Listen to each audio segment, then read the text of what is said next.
Hello, I am AI Beatrice, and welcome to the Elevating ECE podcast. This is the show for early learning directors, owners, program leaders, and entrepreneurs who believe excellence should be sustainable. Each week, you'll hear practical strategies, coaching, systems, training, and responsible AI supports to help reduce daily friction, strengthen your team, and protect the work that matters most. Thanks for being here. Let's elevate early childhood together. Elevating childhood education, where leaders rise, children thrive, and your program becomes a legacy of excellence. If you are always available, always fixing, always covering, always answering, always smoothing things over, I need you to hear this. Being accessible is not the same thing as being effective. In early childhood education, it is easy to confuse overextending with leadership, but a burnt out leader does not create a healthy center. They create a stressed culture. Today, we are talking about boundaries and leadership and how to serve your staff and families well without losing yourself. Welcome to Elevating ECE, the podcast for early childhood leaders and owners who want stronger systems, healthier teams, and high-quality programs overall. I'm Beatrice Hutcherson, and today we are building leadership that is supportive and sustainable because your center needs your presence, but it does not need your depletion. So grab a notepad.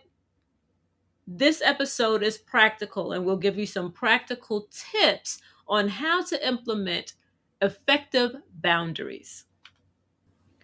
Okay, first let's talk about what leadership boundaries are. Let's define it together. A leadership boundary is a clear limit that protects your time, your focus, your energy, and your emotional capacity. Also, your leadership priorities, your team's growth and accountability, the culture of your program. It protects all of that. And boundaries are not walls. Sometimes we think of them as being walls, but they're not walls. They are not punishment either. It's not you being cold and just not wanting to engage with others, but boundaries are structure. And structure is what helps people thrive, what helps programs thrive. Here is the simple truth. If you do not set boundaries, someone else will set your schedule for you. Now let's talk about why ECE leaders struggle with boundaries. Early childhood education leadership has 3 built-in pressures. Number 1 is the mission is emotional. So you care. These are children, their families, their staff, their livelihoods. It matters. So it is heavily emotional, the mission, the work that we do. Number 2 is the work is interrupt driven. Depending on what's happening at the program, you can have ratios, behaviors, parent messages, staff call outs, staff issues with one another, licensing concerns. Anything could come up at any moment. So it has that type of environment where it's interrupt driven. And then number 3 is the culture often rewards martyr leadership. We praise leaders who never stop, who never rest, who continue to go and go and go, and that never say no. But the cost is very high. Constant urgency becomes the norm. Staff become dependent instead of developed. So we actually do them a disservice. Leaders become reactive instead of strategic. We're putting out those fires. Turnover increases because the system relies on heroics and there's no set structure. Your boundary is not just for you, it is for the health of your entire program. Now let's talk about identifying it. What are the signs that your leadership needs boundaries? So I need you to check these quickly. If several are true, boundaries are your next upgrade. You start the day with a plan and end the day with nothing you planned completed. Staff come to you first for everything, even small issues. You feel resentful because you keep saying yes. You are on call mentally, even on your days off. When you go away on vacation or when you're off site, you're on call all the time. You answer messages instantly because you fear complaints. You are doing tasks your role should not be doing long term. You avoid hard conversations, so problems continue to repeat. And your leadership work happens after hours. So much to do during the day, after hours, you're spending that time to now get your work done. So if any of these hit, good. Awareness is step number one. Now let's talk about the 5 boundaries every early childhood education leader needs. Boundary number one is access boundary. This is who can interrupt you, when they can interrupt you, and for what they can interrupt you for. If you remember nothing else, remember this. Most leaders do not have a time management problem. They have an access problem. Create access lanes. You can have an emergency lane where you have emergency interruptions only during your focus time, or you have routine questions. Go to someone else that is designated, maybe a teacher in charge or a lead teacher or a shift lead, someone that could be that first line of intervention for you. And then non-urgent issues can go to a notebook or to a form or to someone else that can get the message to you when they can. So if you have these different systems set up, then there is a structure for them to fall into. And what will happen is that it will weed out those things that don't necessarily have to come to you. So this is a script that you could say to your staff. I want to support you. And to do that well, I have to protect my focus time. So if it is not an emergency, please write it in the directed notebook and I will respond during my check-in block. You have to set those boundaries, let them know that that structure is in place. And that's the language that you have with them. So it doesn't make them feel like you're ignoring them or that you don't want to have time for them, but it does let them know that you have a certain time designated to be able to address those things that are not necessarily emergencies. Boundary number 2 is a coverage boundary. You cannot be the default substitute forever. And I understand that there are staffing issues that happen everywhere. Some coverage at places are the leadership because you have to. Usually it happens, at break time if you don't have enough staff that can support with the breaks, especially if you have 2 teachers in a classroom. But then sometimes you have a lot of vacancies or you have a lot of call outs. So then you end up being the coverage plan for the day. And this, of course, is something that we have to do. It's a part of our reality. But the truth is that you want to make sure that this is not a default thing that always happens, and that is not a forever situation. Being the primary coverage is not the go-to, right? You should not be the primary coverage plan all the time. And what that means is that you need to have some other things set in place that when there is a need for coverage, that you have something else to pull from. If you are always covering, then who's leading? Create a coverage plan, a coverage rotation, or have on-call floaters, have a list of substitutes, cross-train staff to be able to step in. Usually we'll have our administrative assistants or our bookkeepers, or we'll have our family service staff to go in and support. In some places, we even have to pull in the maintenance or the cooks, right, to be able to support in those spaces. But you want to cross-train the staff so that they know what to do and they're not just pushed in and don't have a clue on how to manage the classroom. And then also have a clear call-out protocol. Something I would do is I would not allow multiple absences in the same classroom, right? So the classroom team had to work it out. So if of course, if there's an emergency, people are out sick. We've had situations where everyone in the classroom falls ill and people are out, and I'm not talking about those types of extenuating circumstances, but I am talking about, just having planned off days, or scheduling appointments, scheduling vacations, school schedules, all of those sorts of things. The classroom team had to work it out, right? Don't come to me and request a day if you have not already discussed it with your team member and you've worked out the coverage in your classroom. And so that works well because it gives them also responsibility, not just to the program and to their students, but to their team members as well. Because what happens is when you call out, and of course you have to call out if you're sick, right? But then you should do it in the appropriate amount of time so that other arrangements can be made. But it allows them to also be accountable to their teammates, because if the person calls out, no one is prepared for it, we don't have enough time to push someone else or to get someone else in, then what happens? The person that shows up for the day is the one that's now overwhelmed and having to carry the weight of the entire classroom.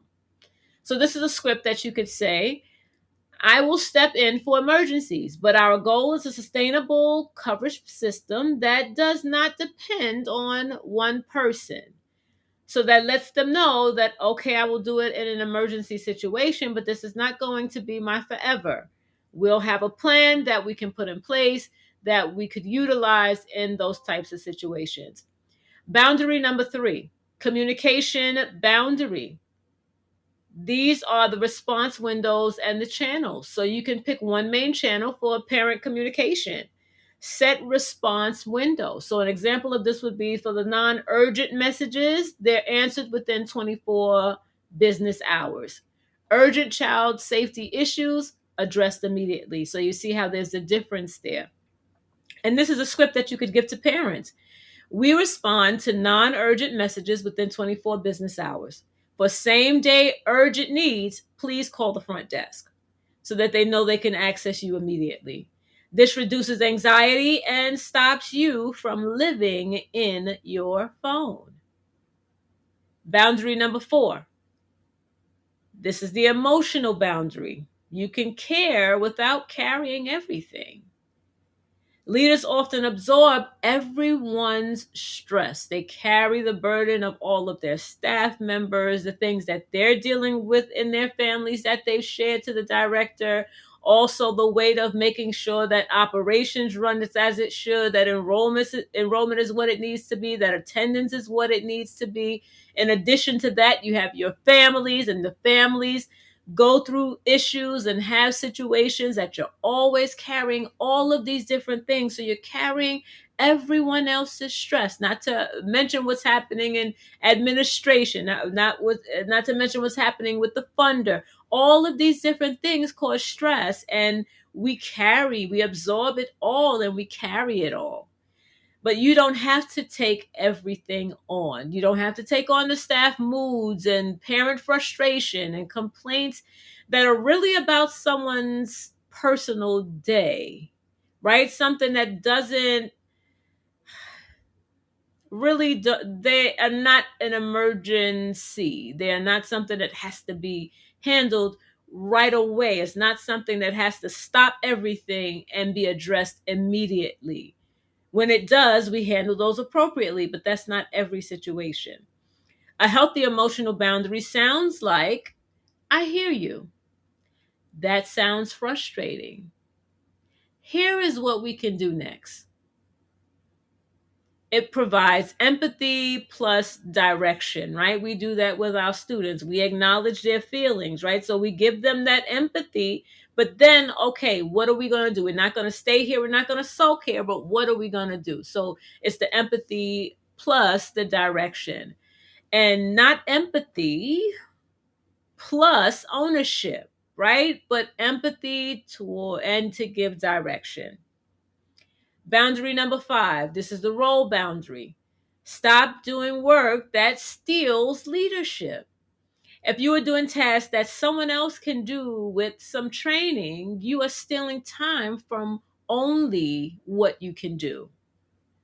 List tasks you should not be doing weekly.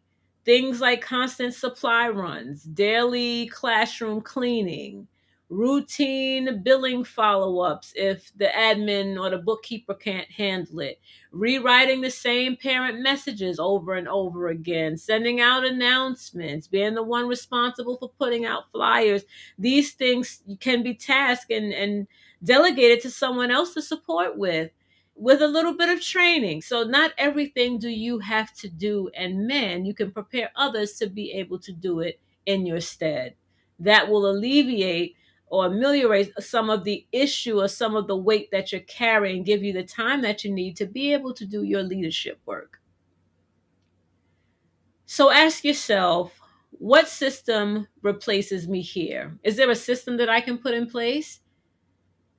And systems are boundaries in written form or in AI form, electronic form. Systems can serve as boundaries. Now let's talk about how to set a boundary without sounding harsh. Use this simple 4-part boundary sentence. So first, acknowledge, I hear you. Next, you want to state the limit.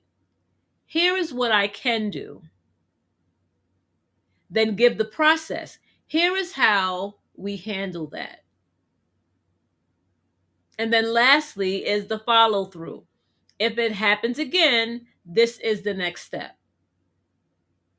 So what you can say to staff is, I hear that you need support with transitions. Here is what I can do. I can observe tomorrow at 9:30 and coach you for 10 minutes. Going forward, transition support requests go through our coaching schedule so we can be consistent.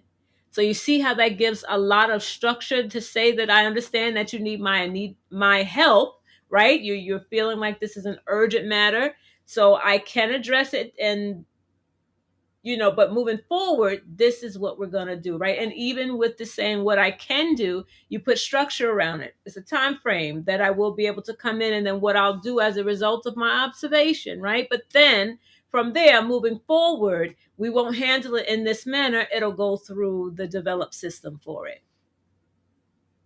So this is kind and it's clear.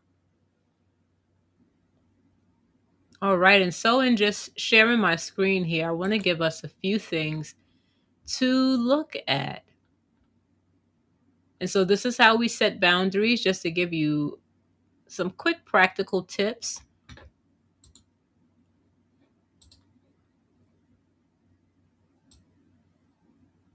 And you can write this on a notepad, you can put it anywhere.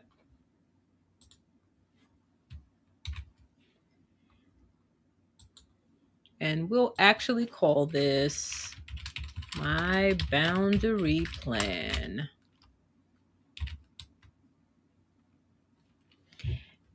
And so the first is, the situation that drains me most is. So we want to identify what drains us the most.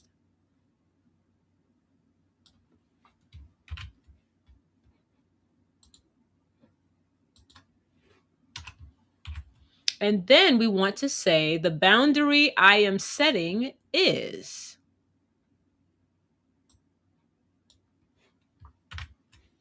Then the system or process that supports it is, right? That's how you're going to resolve, or that's the solution to the issue.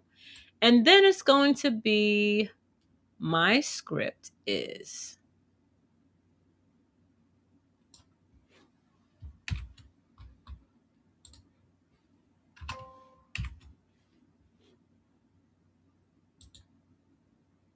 So an example would be, so for the situation that really drains me most, I'm going to say, when staff interrupt me all day, right? Constantly coming in. And so then the boundary that I'm going to put in place is that questions go to the shift lead first.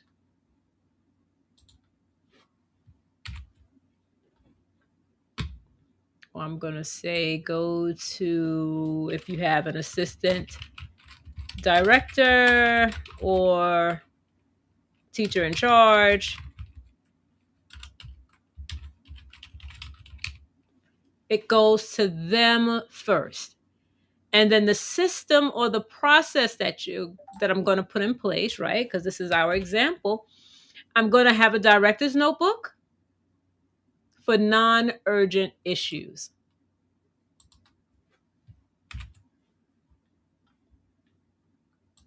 And so my script is going to be, if this is not an emergency, please log it and I will respond at 2:00. And so that's the time that I'm given, but it could be a time that's appropriate for you whenever you schedule your time. We talked about time management a couple of episodes ago. So here, if we have those things in place, we would have designated that time that we can do these non-urgent issues, even our coaching time, our focus time that we block in. We talked about, if you didn't get a chance to see that episode, go back and look at it. It really gave us some really good tips on how to time or properly and effectively manage our time. All right. So here you have it, is a very, very simple plan. These are things that and whatever is appropriate to you. I use this as an example just so that you could see what it would be. And so my situation, my boundary plan, the situation that drains me the most is when my staff interrupt me all day. The boundary I'm setting and putting in place is that questions go to the assistant director or the teacher in charge first. The system or the process that's going to support this boundary is that the director notebook that I have a director's notebook that I put in place for non-urgent issues. And then my script, how I'm going to message it, or even put in the book, right? If it is not an emergency, please log it and I will respond at 2 p.m., which is my designated time. And so once you're able to put this structure in place, you are leading instead of reacting. It puts you in a place where you're now in control of what happens. And you're able to make sure that you're able to get the things done that you need to. Serving well does not require losing yourself. It requires leading with structure, having a plan in place, having a system in place. Your staff deserves a leader who is clear. Families deserve a program that is stable. And children deserve adults who are regulated and supported. Boundaries are how you protect all of that. If this episode helped you, subscribe to Elevating ECE. Comment one boundary you are setting this week, even if it is small. And then share this with an owner or director who is carrying too much. They may not say it, but you are aware that they're carrying a lot. And you can identify it because that's how you used to be, right? But as we are learning new techniques and new strategies, we're changing. When we know better, we're doing better. So also, I want you to check the description below. I always like to leave a free resource. So I'm going to leave a leadership boundaries toolkit with access modes and response windows, those things that help you to structure your time, as well as put those effective boundaries in place. Also including the staff scripts that we mentioned here today, maybe a few others. Let me close with this quote. You cannot pour from an empty cup. Take care of yourself first. Serving well starts with leading well. Until next time, go and be great. Elevating